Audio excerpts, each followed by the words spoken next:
तर सकाळच्या नाश्त्यामध्ये आज मी बनवले होते पोहे. सकाळचा नाश्ता करून घेतल्यानंतर माझ्या मोठ्या मुलीला तयारी करून शाळेला पाठवून दिलं. नंतर छोट्या मुलीला अंघोळ घालून मालिश करून तिला झोपून टाकून दिलं.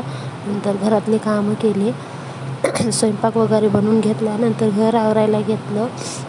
घर आवरून घेतल्यानंतर मला आज ड्रेसिंग टेबल माझा क्लीन करायचा होता आणि ते क्लीन करायला घेतला होता. ड्रेसिंग टेबलवर किती राडा झालेला आहे माझ्या. खूप पसारा पडून आहे. लेकरं जशाच तसा पसारा करत राहतात, धिंगाणा होतच राहतो. हे औषध गोळ्या लेकरांच्या दवाखान्याचे ते खूप त्याच्यामध्ये सांडले होते. ते खूप चिकट डाग झाले होते, तर मला तेच आज क्लीन करायचे होते.